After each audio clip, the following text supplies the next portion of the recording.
આ જો બેરોજગારી છે આના માટે શું કહેવા માંગો છો? ના સર, બેરોજગારી માટે તો સર અમે તો નહીં, પણ અમે ભક્તિમાં ના ના ના હા માતાજી કને પ્રાર્થના તો થાય કે થાય કે એમ કહેવા માંગે માતાજી કોઈ ધંધો ને ધંધો કરી આપે, એમ પૂછે જેને નौकरी ने नौकरी मिलवी आपे।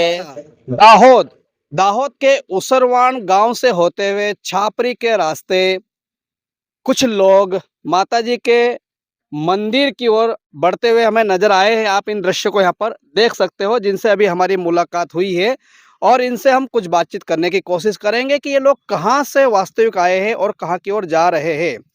नमस्कार, मैं हूँ राजेश सिसोदिया और इस समय आप देख रहे हो आरजे भारत न्यूज 7। तो आइए सीधी बात इन्हीं से करेंगे, इन धर्म प्रेमी जनता के साथ, कि क्या है इनकी मंशा, क्यों यह लोग आज पैदल यात्रा कर रहे हैं और किस उद्देश्य को लेकर कर रहे हैं।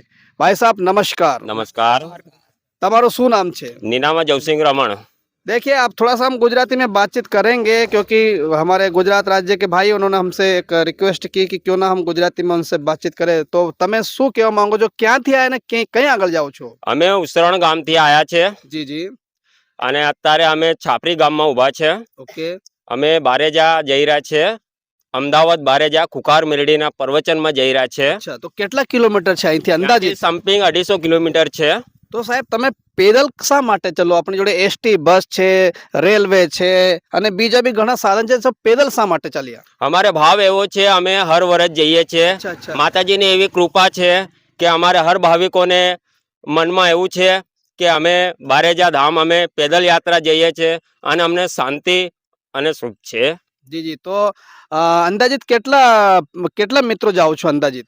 અંદાજે 50 થી 55 જણા છે। જી જી જી જી। હા। અને હું એમ પૂછવા માંગુ છું કે આ પહેલી બાર કે આગળ બી ગયા હતા? આગળ બી અમે ગયા હતા, આગળની સાલ ગયા હતા અમે। હું નામ તમારો? નીનામાં જવસિંહ રમણ। नीनामा जवसिंह रमन कहना એવું છે, उन्होंने यूँ कहा कि भाई हर साल हम पैदल यात्रा जाते हैं, माता जी की कृपा हम पर है और पैदल यात्राओं करते हैं, इस प्रकार की उनकी आस्था है। तो इनसे पूछेंगे भाई साहब તમારું શું નામ? विजय भाई ज्योतिभाई नीनामा। जी नीनामा भाई તમે શું કહેવા માંગો છો? हमारे एवो भाव से माताजी जोड़े के गई साल में 70 जना था। अच्छा अच्छा। पैदल यात्रा में गई साल में 70 जना था। तो माताजी ने कृपा थी हमने जो 50-55 माणस 60 माणस जेवा થઈ ગયા છે માતાજી ને કૃપા થી।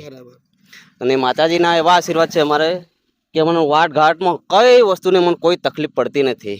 તો માતાજી કને તમે જાઓ છો તો જો માતાજી से શું मतलब શું પ્રાર્થના કરવા માંગો છો કે આપણા દાહોદ વાસીઓ માટે, આપણા યુવાનો માટે શું પ્રાર્થના છે તમારી? અમારે એવી પ્રાર્થના છે કે અમારા દાહોદ વિસ્તારમાં એવું થાય જાય કે માતાજીનું બધા ભક્તિ લાઈનમાં આવી જાય, કોઈ દારૂ નહીં પીએ, કોઈ ખોટું વ્યસન નહીં કરે, કોઈ કોઈનું જીવ નહીં લે। અમારી તો ये आशा है आखा दाहोद जिल्लाना। जी શું નામ તમારો? विजय भाई। विजय भाई का कहना है कि माताजी से उनकी ये प्रार्थना है, आस्था है कि दाहोद के अंदर जैसे कि दारू नशे से लोग दूर रहे और कोई भी गलत कुकृत्य ना करे, कोई यहाँ पर हत्याएं ना हो। અને આ જો બેરોજગારી છે આના માટે શું કહેવા માંગો છો? ના સર, બેરોજગારી માટે તો સર અમે તો નહીં, પણ અમે ભક્તિમાં ના ના ના હા માતાજી કને પ્રાર્થના તો થાય કે થાય કે એમ કહેવા માંગે માતાજી કોઈ ધંધો ને ધંધો કરી આપે, એમ પૂછે જેને નौकरी ને નौकरी મેળવી આપે, નાનું મોટું બધું કામ કરી આલે છે માતાજી। હા માતાજીની કૃપા બધા પર એમ કહેવા માંગુ બધા ઉપર રહે। અને માતાજીનું રામ માળી રામનું નામ રટન લો એટલે માતાજી તૈયારીમાં હાજર થાય। શું નામ તમારો? વિજય ભાઈ।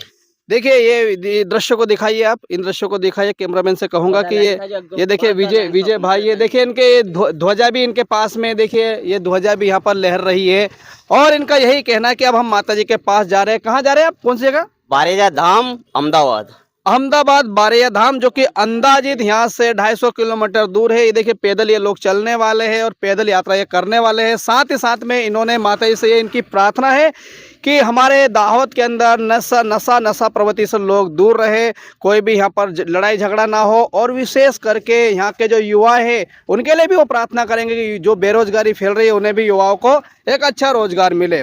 इस समाचार को देखकर आप क्या कहना चाहते हो जरूर हमें कमेंट्स में लिखिए और इनकी जो यात्रा है उसके विषय में क्या कहेंगे, हम हमारे चैनल के माध्यम से इन सभी प्रिय भाइयों की यात्रा मंगलमय हो, ये हमारी प्रार्थना है। फिलहाल आप देखते रहिए आरजे भारत न्यूज 7। मैं आपका मित्र राजेश सिसोदिया आपसे विदा लेता हूँ। चैनल पे यदि नए हो तो चैनल को सब्सक्राइब करना ना भूलें। जल्द मिलते हैं ऐसे कोई खास और मुख्य खबर के साथ, तब तक बने रहिए आरजे भारत न्यूज 7 के साथ। जय हिंद, जय भारत, नमस्कार।